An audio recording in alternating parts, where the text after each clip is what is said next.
മെയിനായിട്ട് ക്ലാസ്സിലിരുന്ന് വർക്ക് ചെയ്യുന്നതാണ് അതിന്റെ ഏറ്റവും വലിയ അഡ്വാൻറ്റേജ്. അതിമനോഹരമായ ഒരുപാട് കാര്യങ്ങൾ നടന്നൊരു എക്സാം ആയിരുന്നു. രാത്രിയും 12 മണിക്ക് കഴിഞ്ഞിട്ട് പുറത്തുപോയി വരച്ച് 3 മണിക്ക് തിരിച്ചു വരാറിരിക്കും. കാറ്റ് വളരെ ഈസി ആയിരുന്നു. ദേവ് ഇൻസ്റ്റിറ്റ്യൂട്ടിലേക്ക് വരുന്നത് കാണുമ്പോഴേ എല്ലാവരും മനസ്സിലാവും ഓക്കെ നിഫ്റ്റ് സെറ്റാണ്.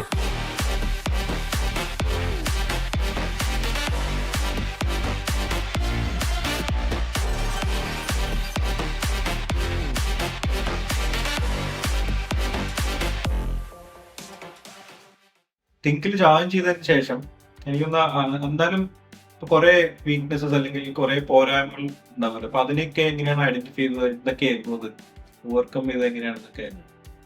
നമുക്ക് എന്താന്ന് വെച്ചാൽ ഇപ്പോൾ അത് മനസ്സിലായത് നമ്മളിപ്പോൾ ഓരോ വർക്ക് ഇപ്പോൾ സാറുമാർ ഇങ്ങനെ അസൈൻ ചെയ്ത് തരുമായിരുന്നു. ഡെയിലി അസൈൻമെന്റ്സ് ഉണ്ടായിരുന്നു, അതല്ലാണ്ട് ടാസ്ക് ടെസ്റ്റ് എന്ന് പറഞ്ഞിട്ട് വേറെ ഉണ്ടായിരുന്നു. സോ അതിലിപ്പോൾ നമുക്ക് പലതരത്തിൽ പല ടോപ്പിക്കിൽ നിന്നാണ് ക്വസ്റ്റ്യൻസ് വരിക. സോ അത് ചെയ്യുമ്പോൾ നമുക്ക് മനസ്സിലാവും. എൻ്റെ ബുദ്ധിമുട്ട് ഏറ്റവും കൂടുതൽ ഇത് സീൻ ഡ്രോയിങ്ങും പിന്നെ അനാട്ടമി, ഹ്യൂമൻ ഡ്രോയിങ് ഒക്കെ ആയിരുന്നു. ആൾക്കാരെ വരയ്ക്കാനായിട്ട് കുറച്ച് ബുദ്ധിമുട്ടുണ്ടായിരുന്നു. സോ അതായിരുന്നു എൻ്റെ ഒരു ഇമ്പ്രൂവ് ചെയ്യേണ്ട ഒരു പാർട്ട്. ബാക്കി എനിക്ക് ഏറ്റവും എൻ്റെ ഒരു സ്ട്രോങ് ആയിട്ടുള്ള ഒരു ഏരിയ ഈ ക്രിയേറ്റീവ് ആയിട്ടുള്ള പോസ്റ്റേഴ്സ്, ഗ്രാഫിക് ഡിസൈൻ ആയിരുന്നു. അതെനിക്ക് നല്ല കോൺഫിഡൻ്റ് ആയിരുന്നു. ആ ഒരു വെറൈറ്റി ഐഡിയ എപ്പോഴും കൊണ്ടുവരാൻ പറ്റാറുണ്ട്. അപ്പം ഇതൊക്കെ എങ്ങനെയാണ് അനാട്ടമി ഒക്കെ എങ്ങനെയാണ് പിന്നെ പ്രാക്ടീസ് ചെയ്യുന്നത് എങ്ങനെയാണ്? ഫസ്റ്റ് തന്നെ അതിൻ്റെ ഒരു ക്ലാസ് വെച്ചപ്പോൾ അതിൻ്റെ ബേസിക്സ് ഒക്കെ എഞ്ചിനീയർ സാറ് പറഞ്ഞു തന്നായിരുന്നു. പിന്നെ അത് കഴിഞ്ഞിട്ട് ക്ലാസ്സിൽ കുറച്ചിങ്ങനെ വർക്കുകൾ ഇങ്ങനെ ഓരോരുത്തർ ഓരോ പോസ്റ്റ് ചെയ്യിപ്പിച്ച് ഇങ്ങനെ വർക്ക് ചെയ്യായിരുന്നു. സോ അത് നല്ല ഇൻട്രസ്റ്റിംഗ് ആയിട്ട് തോന്നി. പിന്നെ അനാട്ടമിയുടെ സമയത്ത് എന്തോ ഭാഗ്യത്തിന് നല്ല രീതിയിൽ അസൈൻമെൻറ്റ്സ് ഉണ്ടായിരുന്നു. ഒരു ദിവസം 100 പോസ്റ്റൊക്കെ വരച്ചിട്ട് വരാൻ പറയാറുണ്ട്. സോ അത് വരച്ചപ്പോൾ തന്നെ നല്ല വ്യത്യാസം തോന്നിയായിരുന്നു. പിന്നെ ഞങ്ങൾ ലൈവ് സ്കെച്ചിന് പോകും. ക്ലാസ് കഴിഞ്ഞിട്ട് ലൈവ് സ്കെച്ചിന് പോകുമ്പോൾ റിയൽ ആയിട്ടുള്ള ആൾക്കാരെ കണ്ടുവരയ്ക്കും. അപ്പോൾ അതും സീൻ ഡ്രോയിങ് എന്ന് പറഞ്ഞാലും ഇങ്ങനെയാണല്ലോ, ഒരു സീൻ വരയ്ക്കുക എന്നുള്ളത്. അപ്പോൾ നമ്മൾ അത് ചെയ്തിട്ട് നല്ല ഇമ്പ്രൂവ്മെൻ്റ് കൊണ്ടുവന്നായിരുന്നു. അപ്പൊ അതെങ്ങനെയാ? അതോടെ നിങ്ങൾ തന്നെ ഒരു ഫ്രണ്ട് സർക്കിൾ ഉണ്ടാക്കിയിട്ട് നിങ്ങൾ ഒരു ലോക്കലായിട്ട് പോവാണോ? ഞങ്ങൾ ഹോസ്റ്റലിൽ ഞങ്ങളൊരു 6 പേര് ഒരുമിച്ചുണ്ടായിരുന്നു. സോ ഞങ്ങളെല്ലാവരും ഭയങ്കര ക്ലോസ് ആയിരുന്നു. സോ അത് അടിപൊളി ഒരു ഗ്യാങ് ആയിരുന്നു. സോ ഞങ്ങളെല്ലാവരും ക്ലാസ് കഴിഞ്ഞിട്ട് ഒരുമിച്ച് പോവാറുണ്ട്. ഹോസ്റ്റലിൽ ചെന്നിട്ടും വൈകുന്നേരം ചിലപ്പോൾ ഇറങ്ങാറുണ്ട്. രാത്രിയും പോയി 12 മണിക്ക് കഴിഞ്ഞിട്ട് പുറത്തു പോയി വരച്ച് 3 മണിക്ക് തിരിച്ചു വരാറൊക്കെയുണ്ട്. അത് അങ്ങനെ പോവാറ്. നമ്മള് എക്സാംസിനെ പറ്റി പറയുകയാണെങ്കിൽ ഇപ്രാവശ്യം എനിക്ക് തോന്നുന്നു നിഫ്റ്റും NID ആണ് എഴുതിയിരിക്കുന്നത് അല്ലേ? യൂസിൽ എന്തായാലും പറ്റില്ല. അപ്പൊ പ്രൈമറി ഫോക്കസ് നിഫ്റ്റ് ആയിരുന്നു. നിഫ്റ്റ് എനിക്ക് തോന്നുന്നു പിന്നീടാണ് വന്നത്. ഫസ്റ്റ് നടന്ന എക്സാം NID ആണ്. അപ്പൊ ഈ ലാസ്റ്റ് 1 മന്തിന്റെ പ്രിപ്പറേഷൻ എങ്ങനെയായിരുന്നു? NID ജനുവരിയിലായിരുന്നു. അപ്പൊ അതിന് മുന്നേയുള്ള ഒരു ഡിസംബറിലൊക്കെയുള്ള പ്രിപ്പറേഷൻ എങ്ങനെയായിരുന്നു? ലാസ്റ്റ് മന്ത് മെയിനായിട്ട് ഫോക്കസ് ചെയ്തിരുന്നത് ജനറൽ നോളജ് കുറച്ച് ബാക്കിലായിരുന്നു കംപ്ലീറ്റ്. അപ്പോൾ ജനറൽ നോളജിൽ കൂടുതൽ ഫോക്കസ് കൊടുത്തിട്ടുണ്ടായിരുന്നു. പിന്നെ അതല്ലാണ്ട് എന്താ പറയുക, ക്വസ്റ്റ്യൻ പേപ്പേഴ്സ് കുറേ ചെയ്യുമായിരുന്നു. അതായിരുന്നു മെയിനായിട്ട് ലാസ്റ്റ് മന്ത് സ്ട്രാറ്റജി. അതിൻ്റെ കൂടെ വരയ്ക്കുമായിരുന്നു. പക്ഷെ അതിന് മുന്നേ വരെ അത് രണ്ടും സൈഡായിട്ട് വരയ്ക്കലായിരുന്നു കൂടുതൽ. ലാസ്റ്റ് മന്ത് ആയപ്പോൾ നേരെ സ്വിച്ച് ചെയ്ത് ഇതിലേക്ക് കുറച്ചുകൂടി കോൺസെൻട്രേറ്റ് ആയി. അപ്പോൾ ശരിക്കും ഒരു ബാലൻസ് ആയി അത് നമുക്ക് എക്സാം എഴുതാൻ വേണ്ടിയിട്ട്. അപ്പം ക്വസ്റ്റ്യൻ പേപ്പേഴ്സ് ചെയ്യുമ്പോൾ യൂഷ്വലി ടുവേർഡ്സ് ദി എക്സാം അടുക്കും തോറും നിങ്ങൾ ടൈമർ വെച്ചിട്ടാണോ ചെയ്യാറ് അതോ കാഷ്വൽ ആയിട്ടാണോ പ്രാക്ടീസ് ചെയ്യാറ്?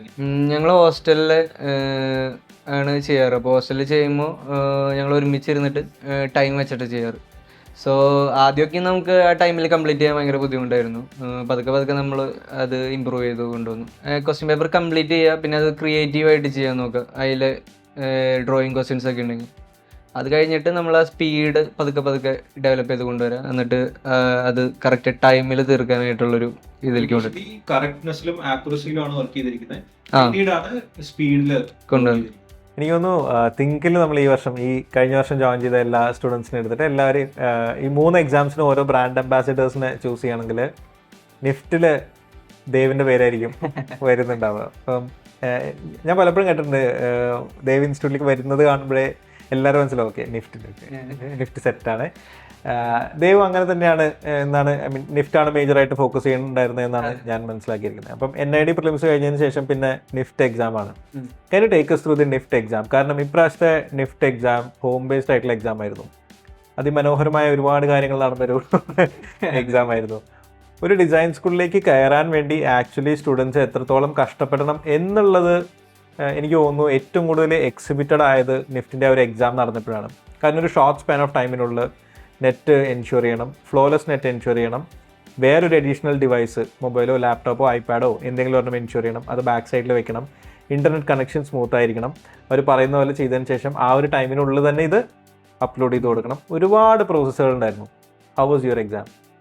എനിക്ക് അത്യാവശ്യം ഈസി ആയിരുന്നു. ഇംഗ്ലീഷ് പാർട്ട് വെച്ച് കഴിഞ്ഞ് കഴിഞ്ഞാൽ കാറ്റ് വളരെ ഈസി ആയിരുന്നു. കാറ്റിൽ ഇംഗ്ലീഷ് മാത്രമായിരുന്നു കുറച്ച് ടഫായിട്ട് തോന്നിയിരുന്നു.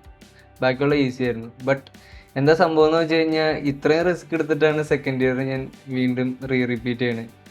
അപ്പോൾ നോക്കുമ്പോൾ ഇങ്ങനത്തെ ഒരു അവസ്ഥ. എന്തെങ്കിലും ഒരു ചെറിയൊരു മിസ്റ്റേക്ക് ഉണ്ടെങ്കിൽ ചിലപ്പോൾ നമ്മുടെ മിസ്റ്റേക്ക് ആവണം തന്നെയില്ല, ചിലപ്പോൾ ഒരു ചെറിയൊരു നെറ്റ്വർക്ക് എററോ അങ്ങനെ എന്തെങ്കിലും, അല്ലെങ്കിൽ പവർ ഫെയിലിയർ വന്നാൽ പോലും എക്സാം പോയിരുന്നു. സോ ഞാൻ മാക്സിമം ശ്രദ്ധിക്കാൻ ശ്രമിച്ചായിരുന്നു. ഞാൻ മുകളിലെ റൂം ക്ലോസ് ചെയ്ത് ലോക്ക് ചെയ്ത് ബെഡ് നീക്കി അവിടെ ഇട്ടു, ആർക്കും തുറക്കാൻ പറ്റാണ്ടിരിക്കാൻ വേണ്ടി. എന്നിട്ട് ഞാൻ ക്യാമറയൊക്കെ സെറ്റ് ചെയ്ത്, ഞാൻ സെക്കൻഡറി ക്യാമറ ഉണ്ടായിരുന്നു, അത് ഞാൻ പവറിൽ കണക്ട് ചെയ്ത് വെച്ചായിരുന്നു. ഈ പ്ലഗ് മറ്റേ എക്സ്റ്റൻഷൻ ബോർഡൊക്കെ വെച്ചിട്ട് ഫുൾ ടൈം പവറിൽ ബാറ്ററി ചാർജ് ആയിക്കൊണ്ടിരിക്കുക, എങ്ങാനും ചാർജ് ഇറങ്ങി പോയാലോന്നൊക്കെ വെച്ചിട്ട്. പിന്നെ ഞാൻ എന്താ പറയുക, ഓൾറെഡി ഒരു മെയിൻ ആയിട്ടൊരു റൂട്ടർ ഉണ്ടായിരുന്നു, അതിൽ നിന്നാണ് ഇന്റർനെറ്റ് ഉണ്ടായിരുന്നത്. അതല്ലാണ്ട് സെക്കൻഡറി വേറൊരു ഡോങ്കിളും കൂടിയും സൈഡിൽ വെച്ചായിരുന്നു, എങ്ങാനും ഡിസ്കണക്ട് ആയി കഴിഞ്ഞാൽ അതിൽ റീകണക്ട് ചെയ്യാൻ വേണ്ടിയിട്ട്. സോ അങ്ങനെയും കുറേ ശ്രദ്ധിച്ചായിരുന്നു. ഇപ്പം എക്സാംസ്, പ്രൈമറി എക്സാംസ് മെയിൻ ആയിട്ടുള്ള ഇപ്പോൾ കാറ്റും ഒക്കെ കംപ്ലീറ്റ് ചെയ്തിരിക്കുകയാണ്. അത് കഴിഞ്ഞിട്ട് ദെൻ വാട്ട് നെക്സ്റ്റ്? ഏത് റിസൾട്ടാണ് അടുത്ത് വന്നത്? ഏതിൻ്റെ ഷോർട്ട് ലിസ്റ്റിംഗ് ആണ് ഫസ്റ്റ് വന്നത്? നിഫ്റ്റാണ് വന്നത്. ഓക്കെ, നിഫ്റ്റിൻ്റെ ഷോർട്ട് ലിസ്റ്റ് വന്നപ്പോൾ എനിക്ക് തോന്നുന്നു അവർ സിറ്റുവേഷൻ ടെസ്റ്റ് ഉണ്ട് എന്ന് പറഞ്ഞിട്ടുണ്ടായിരുന്നു. അതിൻ്റെ പ്രിപ്പറേഷനും ക്ലാസ്സസും ഒക്കെ എങ്ങനെ ഉണ്ടായിരുന്നു? ഞാൻ കൊച്ചിയിലായിരുന്നു ഇതിൻ്റെ പ്രിലിംസ് ചെയ്തായിരുന്നു. അപ്പോൾ ഞാൻ അത്യാവശ്യം ട്രാവൽ ചെയ്യണ ഒരാളാണ്. അപ്പോൾ ഞാൻ കൊച്ചിയും അത്യാവശ്യം ഒബ്സർവ് ചെയ്ത് കാണാൻ ശ്രമിക്കാറുണ്ടായിരുന്നു ആ ടൈമിൽ. അപ്പോൾ എന്താ പറയുക, അതും അതിൻ്റെ ഒരു കൊച്ചിയും മതിയായിരുന്നു. മീൻസ് നമുക്കത് മടുത്തു. അപ്പോൾ നമ്മൾ അടുത്തത് വേറെ അടുത്തുള്ള ഏതാന്ന് നോക്കി. അപ്പോൾ അത് കോഴിക്കോടായിരുന്നു. സോ മെയിൻസിന് ഞാൻ കോഴിക്കോട് പോയി. ഞങ്ങളെല്ലാവരും ഞങ്ങളുടെ ഈ ഫ്രണ്ട്സ് എല്ലാവരും ഞങ്ങൾ ഒരുമിച്ച് അവിടെ ഹോസ്റ്റലിൽ എടുത്തിട്ട് മെയിൻസിൻ്റെ പ്രിപ്പറേഷൻ കോഴിക്കോടാണ് ചെയ്തായിരുന്നത്. അത് അടിപൊളിയായിരുന്നു. മെയിൻസ് ആകുമ്പോൾ നമുക്ക് കുറച്ചും കൂടി എന്താ പറയുക ലൂസാണ്, പ്രിലിംസിൻ്റെ ആ ഒരു പ്രഷർ ഉണ്ടായിരുന്നില്ല.